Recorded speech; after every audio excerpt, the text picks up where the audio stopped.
আসসালামু আলাইকুম। আপনারা সবাই কেমন আছেন? আশা করি ভালো আছেন। আলহামদুলিল্লাহ আমিও ভালো আছি। আজকে আমি সুন্দর একটি ফুল হাতা দিয়ে ফ্রক তৈরি করেছি। এটি আমি ১ থেকে ২ বছর বাচ্চার জন্য তৈরি করেছি। এটিতে আমি কমলা কালার বয়েল এবং কালো বয়েল দিয়ে সুন্দর একটি ডিজাইন করেছি। সম্পূর্ণ ডিজাইনটি দেখতে হলে সম্পূর্ণ ভিডিওটি দেখবেন এবং আমার সাথেই থাকবেন। আমি এই ড্রেসটি লং নিয়েছি ২২ ইঞ্চি।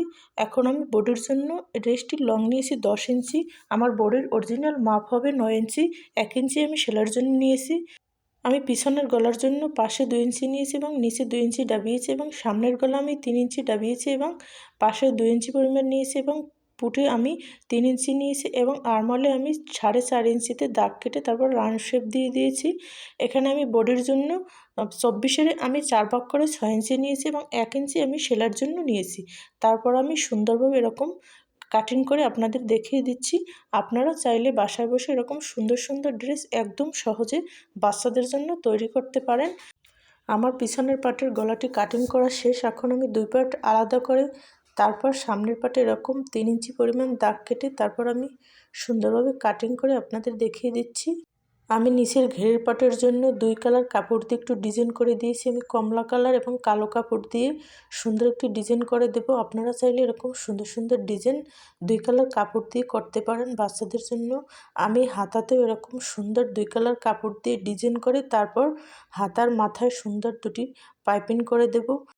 আমি হাতার ডিজাইনটি আপনাদের সাথে সেলাই করে শেয়ার করে দেখিয়ে দিচ্ছি। প্রথমে আমি কমলা কালার কাপড়টার নিচে রেখে তারপরে আমি উপরে কালো কাপড়টি রেখে তারপর উপর থেকে একটি সোজা সেলাই দিয়ে এরকম সুন্দরভাবে নখের সাহায্যে চেপে চেপে তারপর আমি উল্টো সাইড থেকে পাইপিংয়ের কাপড়টি লাগিয়ে উপরে আমি সুন্দরভাবে নখের সাহায্যে চেপে চেপে একটু চিকন ভাঁজ দিয়ে তারপর উপরে আমি চাপ সেলাই দিয়ে সুন্দরভাবে দুটি পাইপিং আমি লাগিয়ে আপনাদের দেখিয়ে দিচ্ছি। আপনারা চাইলে এরকম সহজভাবে পাইপিং বা অন্য ডিজাইন করে নিতে পারেন। যেহেতু বাচ্চা মানুষ তাই আমি বেশি ডিজাইন করলাম না।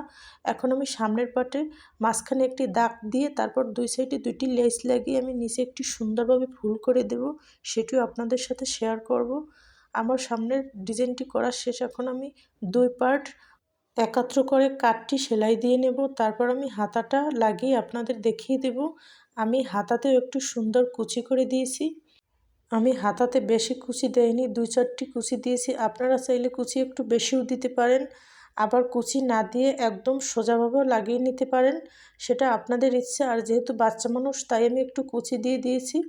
এখন আমি বডির সাইডটি উল্টো করে তারপর আমি গলার পাইপিংটি লাগিয়ে নেব। এখানে আমি গলার জন্য ১ ইঞ্চি পরিমাণ চওড়াভাবে তারপর তেরছি করে কাপড়টি কেটে নিয়েছি। গলার পাইপিংটি আমি কিভাবে লাগাই সেটি আমি অন্যান্য ড্রেসে সুন্দরভাবে আপনাদের দেখিয়ে দিচ্ছি। আপনারা চাইলে সেটা থেকেও দেখে আসতে পারেন বা এখানে আমি কিভাবে গলাটার পাইপিং লাগিয়েছি সেটিও আপনাদের এরকম দেখিয়ে দিচ্ছি।